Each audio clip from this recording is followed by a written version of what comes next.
I'm here with my friend and one of the West Side's most respected architects, John Hamilton of Hamilton Architects.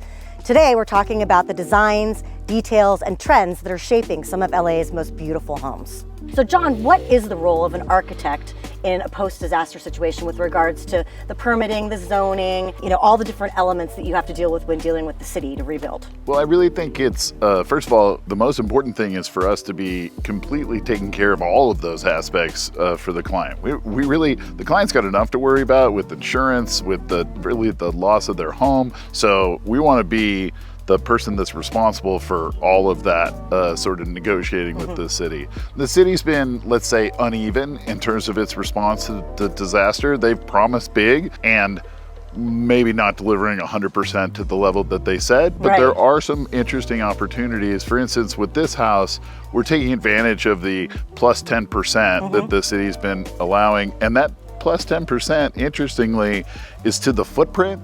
So the house can actually be quite a bit bigger than the original house if that's what the client wants. Right. So there's some interesting nuances to the way that they've responded in terms of zoning. And it's our responsibility to really have good understanding of that nuanced and, well, frankly, brand new set of zoning restrictions for the property. Right. What is kind of the first thing to help people kind of get out of that feeling of just absolute devastation that you kind of have to deal with? Well, I mean, first of all, acknowledge it, right? First of all, we have to acknowledge that our friends and our neighbors and people that we grew up with have lost their homes. Right. And this is a tremendously devastating experience. But our job really, and one of the things that Hamilton Architects is really emphasizing is a slow and steady transition to what was to what could be.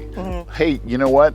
Now we can have that kitchen you always wanted, right? Or that outdoor space that you always wanted. Or the kids have all, left the nest, so maybe that office and gym at your house is going to be that much nicer. We have a lot of opportunities to update your house in a way that no one ever asked for, but at least that gives us the opportunity to move the conversation from loss to hope, to moving forward. Right.